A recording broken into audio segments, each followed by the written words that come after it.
Thank you, Sameer. Uh, Great to be here and glad to meet you, Ambica, here on this platform to have a good conversation. So, how are you doing today?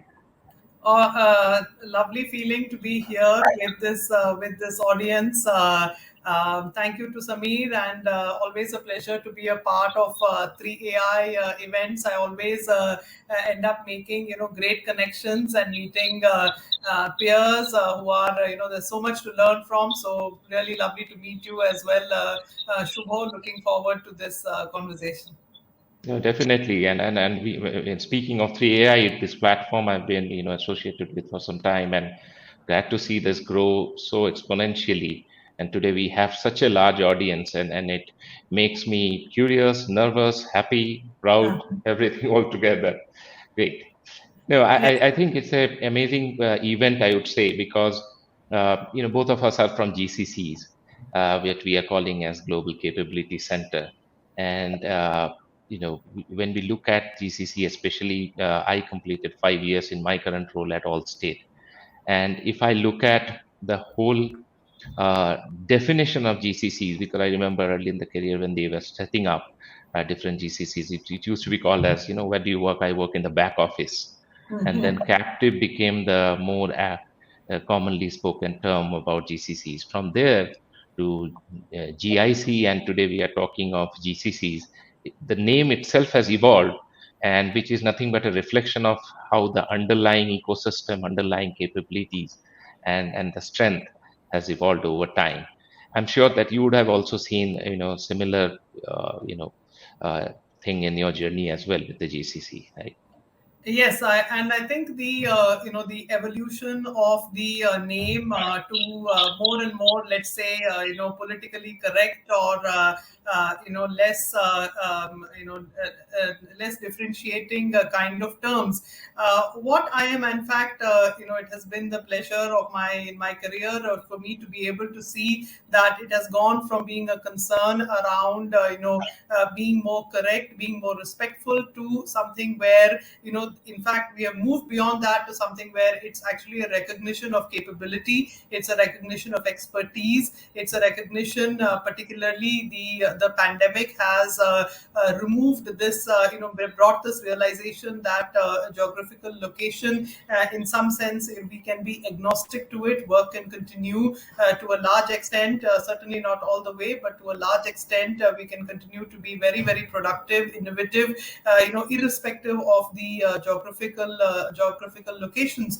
And particularly for India, it has been a story of, I think we just had a comment recently from a leader at McKinsey, that this is not Yeah, India's this is not India's it's not India's decade, it's India's century. So absolutely. yeah, that was a wonderful statement, and I really look at it as a recognition of the how our the talent in India has grown. We have become a we are adding multiple unicorns every month into the ecosystem, and the companies who have global capability centers, competency centers here in India, are seeing this thriving digital ecosystem around them, around us as well. And we are, of course, in a constant exchange of talent as well, from this startup ecosystem, vibrant startup ecosystem. So this flow of innovation, flow of ideas back and forth from established global companies to startups in India, I think has really led to a completely different value realization and perception for centers in India. No, definitely. And actually, when I saw that statement made by this McKinsey executive, as a, India being a cricket lovers country, when I said that, yes, who doesn't love a century? When we talked about it, right? And you mentioned about the behavior and the respect, right? And I'm a big fan of behavioral science. And when you look at it, the way we started as GCCs here in India, obviously it was a whole about, everything was about cost arbitrage. It's a low Right, cost center, go and set up. Even if I right, look at my current company, Allstate, when we started, we thought of, maybe in 3 years down the line, we will have 500 people. And right. today we have about 7,500 people in India. and it evolved over time.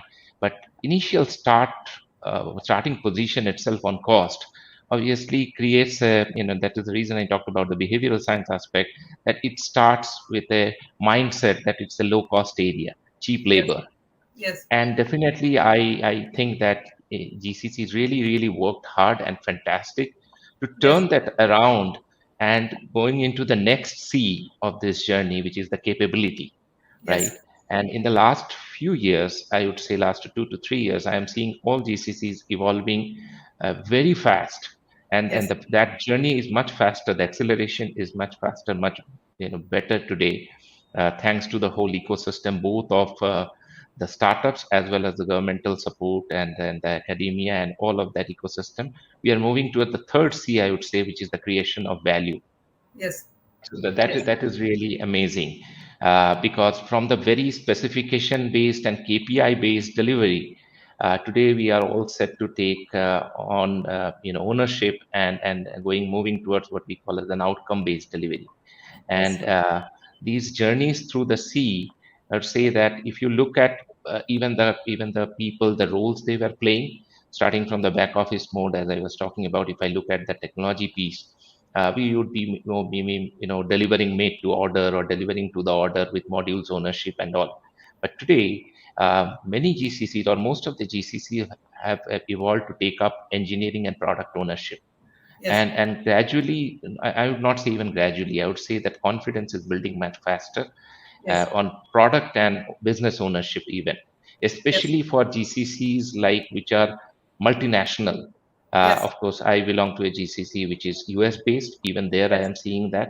But for multinational, being in time zone or closer to time zone of Europe or Southeast Asia or Far East, that makes much helpful to take those ownership. You mentioned about the pandemic, and I think one aspect of GCCs, especially Indian ones, of course GCC can be anywhere, but one thing which really came out very strong, you mentioned about that, is the location agnostic delivery. Yeah. And because of the whole thing, like today we are meeting virtually and discussing, Yes. and all of that is happening Yes. because of the availability of technology. But one thing, the Indian GCCs, I think, because we were one of the worst hit countries in COVID, and the resilience GCC they have shown, because when we built the capabilities here slowly over time, both in the operations and technology, some of the product delivery and technology you may stop, but some of the what I would say, application which are business critical, they are Yeah. being supported. Yes. Releases coming out every now and Yes. then here. They will impact the business, and the Yes. way each of the GCCs quickly moved over to the whole remote working scenario, and Yes. and responded to the crisis and stood up to the expectation and didn't let the ball drop. I think Yes. that is a significant value or significant credibility which was unplanned, unexpected, Right. Right. and I think that gave us a great opportunity. So I think, all in all, we are living up to the expectation and going beyond that, right? Yeah, So I that think it's an underlying. I think everything that you said is a culture of trust. Culture of trust that does not is not predicated upon physical proximity, and this I think is what we have been successful in building over the last 20 years as a collective effort of all of us and all the folks who have been on part of this journey with GCCs in India. I'd like to talk about you mentioned the pandemic. I look at three specific factors. Maybe more specific, maybe with a greater impact in the field of data and AI, but also more widely in the field of in digital transformation overall. The first is that, of course, during the pandemic, there has been let's say almost a 10x increase in demand for skills around digital, around AI, around technologies that make it possible, as you said, Shubho, for us, for example, to meet virtually virtually today. So many of us, today to meet virtually, and so this multiplication of this tenfold increase in demand for this kind of talent, has made one thing very clear, I think, to companies the world over, that if they want to really go on this journey of digital transformation, the roles have to be where the talent pools are.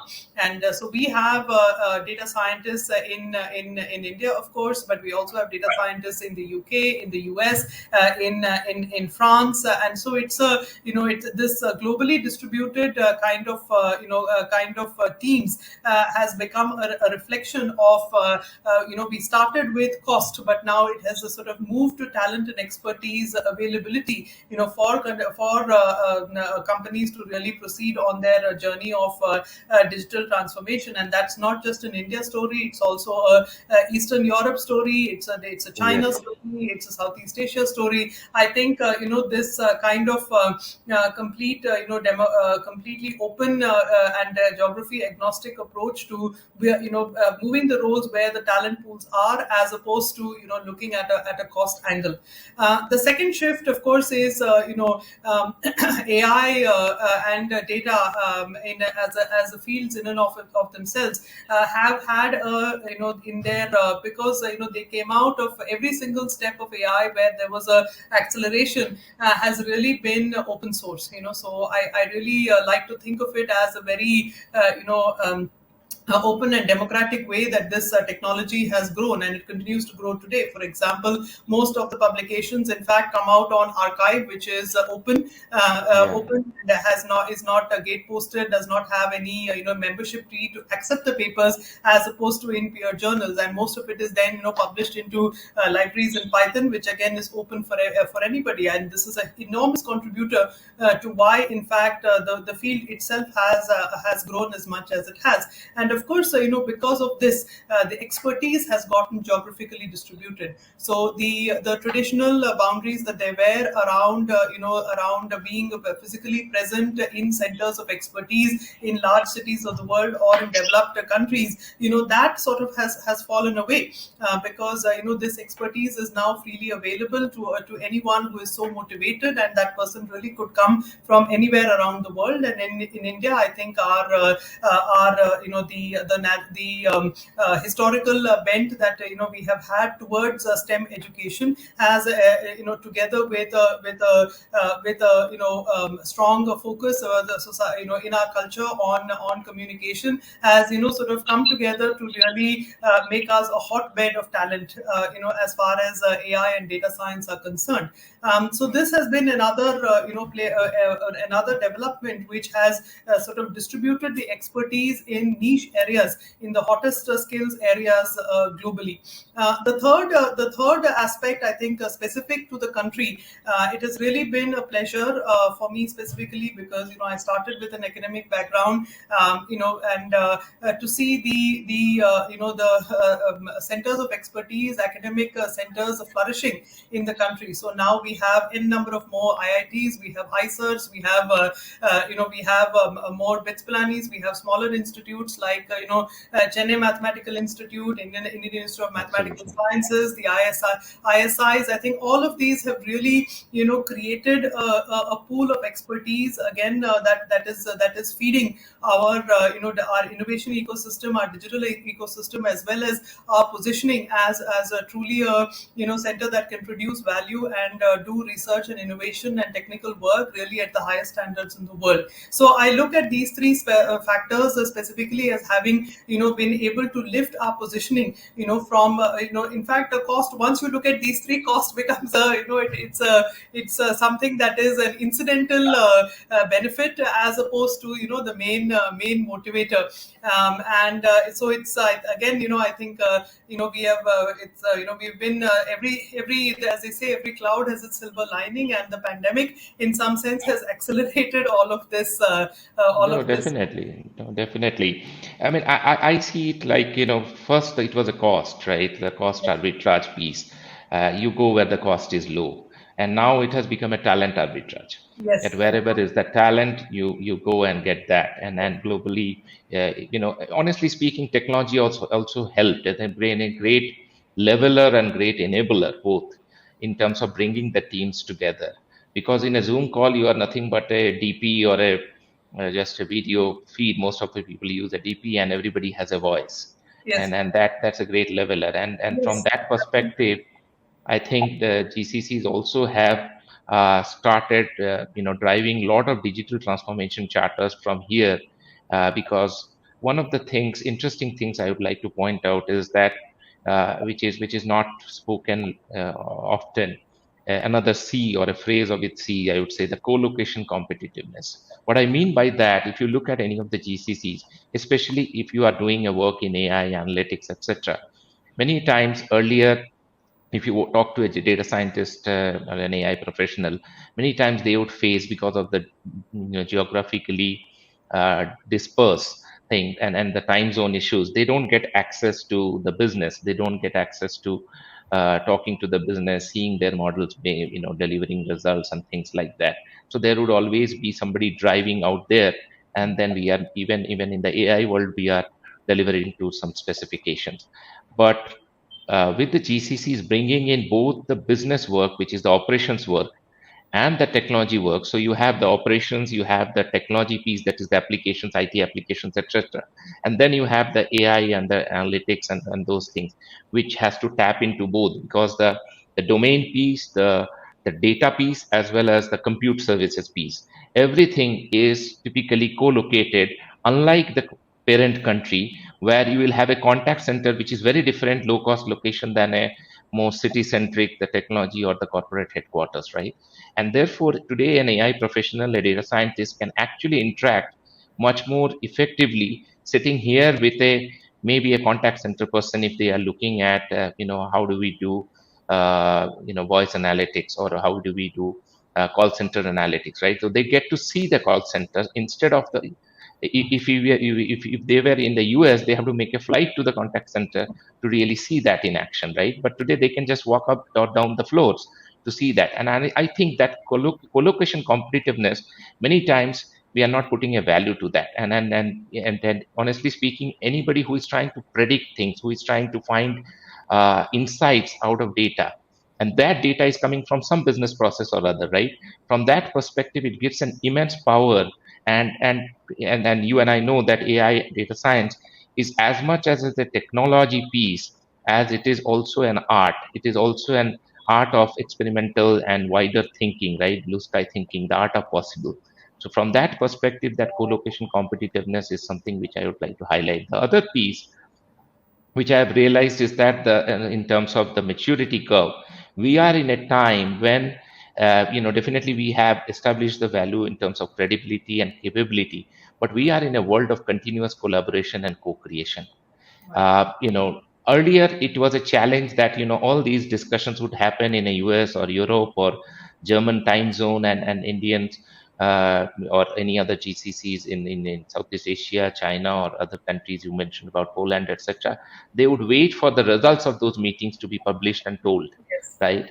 So from there, so whiteboard is a rare commodity due to pandemic, and Yes. that whiteboard drove many of the innovation Yes. in those meeting rooms, and which we didn't have access to. But Yes. look at the power pandemic has given by this technology innovation, that today we have tools like Mural and all. So the co-creation becomes a lot easier, because you have the boards, Mural boards, and you put there, your ideas, and you work together, and especially with the agile methodology and all of that. So this, what I call as a continuous collaboration and co-creation, has become a reality. Yeah. And the third aspect which I would bring is that, from a maturity perspective, where I see the GCCs growing, especially, and why I use the word growing is that it's a journey of competence, it's a journey of capability, right? You are growing into a role, what I call as a collaborative captaincy. Yeah. Not just designation, but technical leadership, making things happen for the larger organization, sitting out of a GCC, is becoming a reality. Because the moment cost, and that is again, I'm going back to the behavioral science piece. When it is a low cost center, you don't get that respect, to be honest. But when you say that it's about a capability, it's about a talent arbitrage. So I have my best data scientist sitting out of India, and I keep hearing that from my stakeholders. in the US that, okay, great, I don't want to lose him. He's great or she's great, and that kind of thing. That makes talent arbitrage a reality. And there, we should aspire for that collaborative captaincy. We don't want to reinvent the wheel. We don't want to drive the business from here only. But at the same time, we are part of that game and we have a say in that. And that is where together we are bringing that, collaborative captaincy. And that's why somewhere I feel that GCC to me is no longer just global capability center. It needs to work like a one big ecosystem for the enterprise, and we should call it more like global collaboration centers. No Yeah. longer that it is a low cost center, it's just for talent. I went here. If I get the talent in my country, I would not go there. No, we are an integral part of the larger enterprise vision, goal, and all, and we are together making it happen. And for that, of course, I think we have to do a lot of work in the operating model. And I will draw, you are from Michelin, so I'll draw a little bit of a analogy from the manufacturing world. It's like a factory model. Now, the Yeah. factory, the finished product is what the consumers get it. Yeah. But in a motoring world, if you see the core plant will be there, and then there are ancillary units which come up around that, and which Yeah. are always somebody is making just the mirror, somebody is making the wiper, and those kind of things are assembled. So we need to build that factory model, because maybe my Bangalore center is great in certain things, my Pune center is greater in some other things, my Poland Warsaw is doing something fantastic like that, which we have to work together. Yeah, and I think that I was smiling in between because I think one of my frustrations has been I'm yet to find a good whiteboarding tool that that really works. So I think that is something that will really help. But yeah, I agree with you. I think the as I said, moving towards a geography agnostic kind of working out of agile teams, scrum teams that are geography agnostic while building local expertise depending upon what we have available in terms of the in terms of talent pool, in terms, as you said, of the co-location with certain with certain business competencies. I think this is really the the way to go. And I think there are enlightened organizations like Michelin. We placed the global technical leadership, distributed it actually around the world, including in India, in the headquarters in France, in the US, and and that has really has an effect of bringing a diversity of thought process, a diversity of approach into the leadership team. I think this aspect of really bringing a diverse thought processes, because it's not just competencies. People from different cultures, different background, different life Absolutely. experiences. They bring different mental models to the table. And so having a leadership team that is reflective of not exact that also represents or comes from a diversity of backgrounds. In fact, of course, there's a proven time and again that it's not just the expertise or the technical skills of the team that is making the decision. Also the diversity of thought, diversity of point of view that is represented in that team making the decision is just as impactful on the quality of the decision. So from this purposes, I think many companies have already have already understood that this perspective is important, and are striving to build more diversity into their various leadership teams. And of course, that has a benefit to GCCs, because that also creates the opportunity for leadership, creates the opportunity for an exchange or movement, physical movement of talent around the world. I think that is one thing I'm very passionate about, but particularly in the area of AI and data science. Our teams never get too large. I mean, that's because they are Yeah, meant absolutely, for teams. absolutely. So ensuring that there is a career path for our folks that is interesting, that keeps them engaged. Because as you said, AI is a science as much as it is a technology, and it does take years to produce something that's really meaningful and of value, that is of that is deeper at the next level. So all of that requires investment, and so keeping our folks engaged for a longer period of time, giving them a journey that is career journey, is that gives them opportunities, exposure to various parts of the business. Again, that is something, this point of view, of of having geography agnostic, talent focused teams executing our projects. I think that's that No, very. definitely. And since CAI is a platform for AI and analytics professionals, one thing I would say that when I take interviews, I ask that why do you want to join a company like Allstate or for that matter any GCC? An interesting answer I get is that I want to see my models in action. Yes, So out there, people who are participating in this and those who are from GCC, yes, we are in exciting times.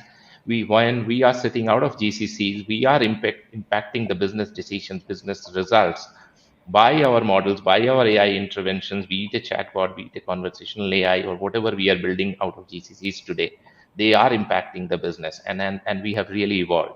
So with yes. that, I think it's great conversation. Thanks, to 3AI as a platform for giving us this opportunity. I am very pleased and happy to have this conversation, and Yeah. great to have this talk with you, Ambika. Yeah, absolutely, Shubho. One last thought from my side would be, to tell everybody, be bold, own your work, own your expertise. At the end of the day, your own expertise, your own the value that you bring, to the table, to your team, to your company. That honestly depends upon what you bring, how deep you are able to dig into who you are as a person and bring to the table, and in a sense, where you are situated globally, where where you work every day is becoming less and less relevant over time, and rather your thought process, your investment, the unique individual that you are, and how you bring that to your team, that is becoming more and more relevant. So honestly, it's a lucky time, it's a great time to be in this industry. Yes. All the best to all of you, and lovely conversation, Shubho. Thank you so much for Thank you, Ambika. uh, And you know thank you everyone for listening in to our conversation. And I hope you enjoy the rest of the sessions. All the thank you. best. Thank you.